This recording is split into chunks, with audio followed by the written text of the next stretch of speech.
Welcome to the Heal Your Hunger Show, where we get to the heart of why you overeat and how to stop. If you struggle with food and weight like I did, welcome home.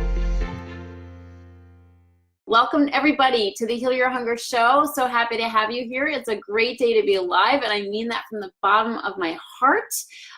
There's a lot of things going on in this world that are hard for people, and my heart is heavy. I've felt it. Like literally, I cried last night because I just felt, the pain of the world. Like people are really struggling, and might have something to do with the fact that I've been in conversation with a lot of emotional eaters lately.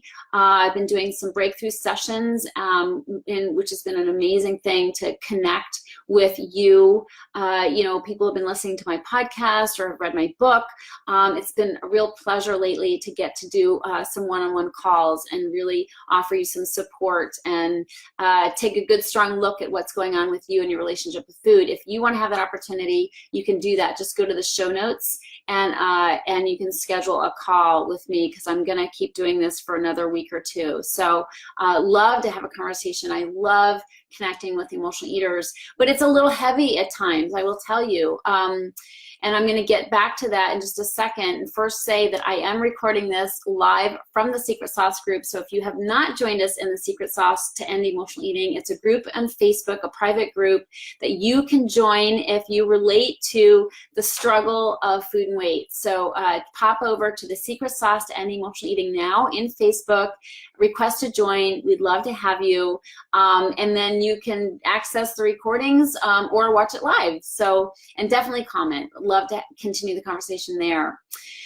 And also, if you don't yet identify with being an emotional eater, there's a way to find out if you are an emotional eater. You go to healyourhunger.com and take the quiz. There is an emotional eating quiz. So I encourage you to take that and find out where you are on the spectrum. I suspect if you're here listening to the show or watching, you are an emotional eater. I do think that most people are, but it's a spectrum, okay? I'm on the high end. I'm like I broke the spectrum with my eating.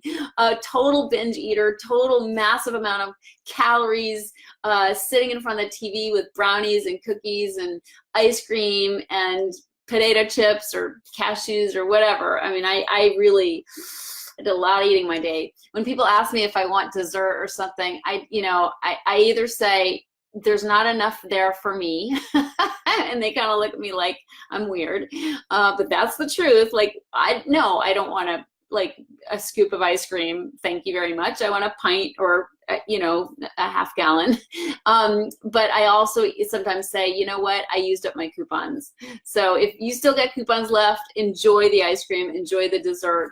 I used up my coupons. I ate more dessert than most people eat, in my first 20 years of life, than most people eat in a lifetime. So those are my answers. It does draw some strange looks from people, but hey, I'm not lying. There's not enough there for me, and I've had my fair share. So by the grace of God, I'm not compelled to eat anymore, except what I need to keep my body healthy and energized, and I want that for you. So definitely register for a breakthrough session. I'd love to meet you. But what I want to do is jump into the show today, which is weight loss simple math? Is it calories in, and burning calories? Is that how we lose weight? We burn more calories than we take in. And I'm going to answer this probably in a little bit of a controversial way. Most people say, no, that's not all there is to it. There's so many different factors. There's our hormones, there's our metabolism. We all have a different metabolism. We all have different makeup in our hormones and different things going on with our hormones. There's so many factors, our emotions, trauma that we've stored in our bodies. I mean, there's a lot of factors. So on the one hand, no, it is not simple math. On the other hand, I want to talk about the simple math part, because these other factors, especially physical factors, sometimes are used as an excuse for people. And since I have been on the phone or on Zoom with a lot of people lately, people who are becoming clients, I want to say that oftentimes people don't look at the simple math part. Like they're trying to figure it out. Like, why do I have this stubborn weight gain? Like, why have I gained weight, or why have I not been able to lose weight? Like, it's so mysterious. You know, I exercise and I'm doing this and I'm doing that. You know, I'm doing everything I can. I take my supplements, you know, whatever. Why is this weight still on me? And again, there are a lot of physical factors, but I find that when I'm talking to an emotional eater, the fact that they're overeating gets overlooked. And that's the simple part of the equation. And that's oftentimes what I have to draw people's attention to, is that it is sometimes simpler than we make it, you know, and because there's so much great information, health information out there right now about these other factors, these physical factors, which are important. So I'm not belittling that. I'm simply saying that it's seductive for an emotional eater to get caught up in the mystery of it all, okay? So why? Like, what's going on? Trying to figure it out, paying these different people, paying for coaching, paying for, you know, different programs and testing and all these different things. And I just want to say, well, that, I mean, I'm all for getting as much knowledge as you can about how your body works. I think that's super awesome. And I fully endorse that. But I want to bring you back to the simplicity of the fact that chances are you're overeating, okay? And you don't realize it because you, at this point in time, need that excess food. And it's so easy for emotional eaters to overlook this because we need the food. You know, Roy, the spiritual healer who helped me heal, used to say, you know, the way I ate was normal. He was morbidly obese. He said, you know, the way I ate was not overeating. It, like, that was normal for me. He wasn't a binger, so he couldn't even consider that he was an emotional eater. And a lot of people don't. I mean, a lot of people who are obese will say to me when they hear what I do for a living, you know, I say I'm an emotional eating expert. They say, oh yeah, I don't think I do that. You know, I have thyroid issues, or I have other issues going on, but I'm not an emotional eater, thinking that they have to be a binger in order to qualify as an emotional eater, and that's not true. So so much of the time, the way we eat seems normal, or it seems like we're doing great, and it's like this mystery that we're not losing weight. And I want to say that it's probably, at least in part, the fact that you're eating more than your body is burning, okay? And it's and you don't know it because it doesn't seem like overeating to you, because that food is serving a very important purpose. You're eating until you're satiated, but you still could be overeating, and the level of satiation has to do with the amount of food you need to cover up the amount of emotions you're covering up. So God, I hope this comes through loud and clear. That might have sounded a little convoluted. The bottom line is, you know, if you're struggling with weight chronically, okay, if you're struggling with weight chronically, 9 times out of 10, it's because you're overeating, you know, and you're overeating because you have an emotional burden that you're trying to keep tamped down. Bottom line is that food is serving you. Every bite that you're eating is serving you to tamp down emotions that you don't feel equipped to face. And I don't mean that's a conscious thing. You're not saying, I need that brownie because I'm going to get some anger tamped down today. No, we don't say that. We're like, that brownie looks pretty damn good, you know?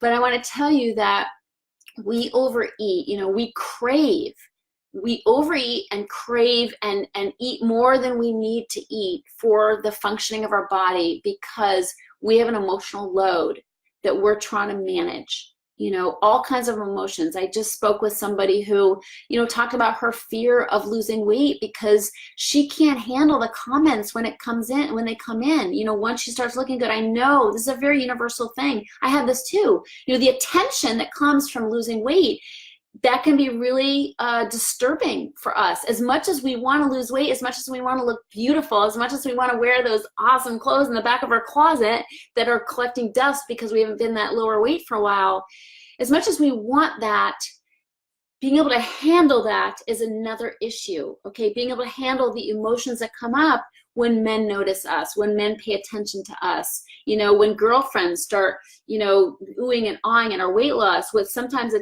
touch of envy or a touch of, you know, a little edge in it, you know, that can happen too, little saboteurs in our life. When those emotions get too much, we go to the food to tamp them down, okay? And there's all kinds of things that come up when we do lose weight. I often say, you know, you may want to lose weight, but can you handle losing weight? And that's a really important question. So my point is that if you struggle with food weight chronically, it's because you're overeating. 9.5 times out of 10 is what I'd give it. You know, and if you're not a binger, if you're reaching for heavier foods, that's for emotional reasons. If you prefer potatoes over broccoli, if you prefer a banana over an apple or an orange, you know, it's for emotional reasons. Those heavier carb-rich foods tamp down our emotions. They put a blanket right over everything. You know, if you're addicted to bread, if bread is something you cannot cut out of your diet, or cheese is something you can't cut out of your diet, you know, high fat, high carb foods, they bury emotions. So you've got an emotional load and you're using that food to manage that load. And the only hope here is to lessen that emotional load. Like address emotional eating. That's the big gap in the whole weight loss conversation. It's like the elephant in the room, frankly, that nobody is talking about, which is how do we follow through on the healthy eating that we know we should be doing? You know, we attend all the keto and the intermittent fasting and the paleo. We have so much knowledge. You know, people who are attracted to my message are very smart. They're very smart women. They know their stuff. They know more about nutrition than I know because they're studying it, trying to get to the bottom of it, trying to figure it out. And I want to tell you, it's a lot simpler than you realize, okay? It's not a new diet that you need. Let's face it, you know what foods make you fat and you know what foods help you lose weight.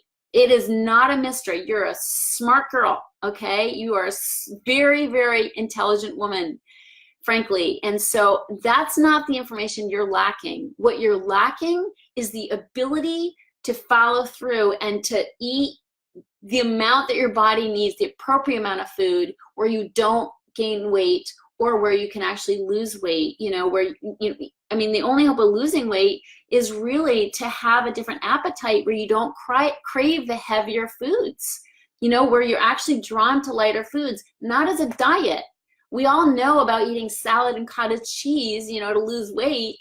We've all done it, right? But that's not what I'm talking about. I'm talking about naturally from the inside, when you lessen your emotional load, you automatically need less food. You don't need to tamp those feelings down because those feelings are gone. You know, they are healed and you are feeling lighter and you don't want heavier foods. This has to happen from the inside out, my friends. Okay? I mean, go on another diet if you want to like knock yourself out. But seriously, 90% of all diets fail. What you're lacking is the ability to follow through on that good eating plan. And it's not rocket science on what's healthy eating or clean eating.